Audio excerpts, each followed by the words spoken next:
सीताराम बुधवार व्रत कथा। हिंदू धर्म में बुधवार का दिन भगवान गणेश को समर्पित किया गया है। ऐसी मान्यता है, जो व्यक्ति इस दिन सच्चे मन से विघ्नहर्ता गणपति जी की उपासना और उपवास करता है, उसके जीवन के सभी कष्ट दूर हो जाते हैं। इस व्रत के प्रभाव से व्यक्ति के जीवन में सुख शांति आती है। इस व्रत को 7 बार के जोड़े में करना फलदायी माना जाता है। इतना ही नहीं, बुधवार व्रत करने से बुध ग्रह भी मजबूत हो जाता है।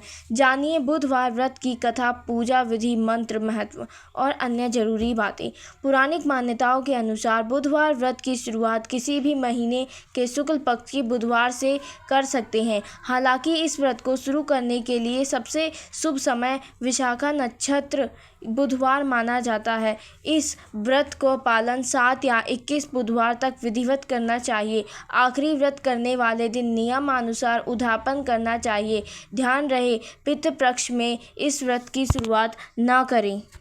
एक समय की बात है, समतापुर नगर में मधुसूदन नाम का एक व्यक्ति रहता था। उसका विवाह पास के ही नगर में बलरामपुर की एक रहने वाली संगीता से संपन्न हुआ।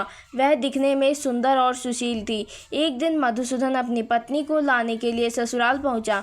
वह उसी दिन अपनी पत्नी को विदा करने की जिद पर अड़ा रहा, लेकिन उस दिन बुधवार था। पत्नी के घर वाले समझने लगे कि बुधवार के दिन यात्रा करना अशुभ होता है, पर वह नहीं माना।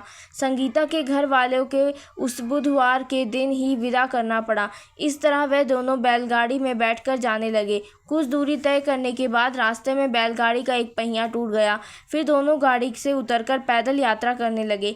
इस बीच संगीता को प्यास लगी, तभी मधुसूदन पानी लेने गया। जब वह पानी लेकर लौटा तो हैरान रह गया। उसने देखा कि उसकी पत्नी के साथ उसका कोई हमशक्ल बैठा है।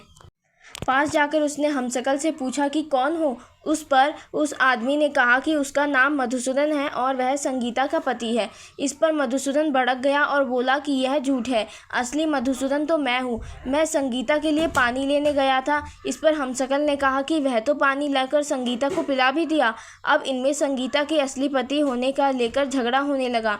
तभी उस नगर के राजा के एक सिपाही वहाँ पहुँचा। उन्होंने संगीता से पूछा कि उसके असली पति के बारे में सवाल किया।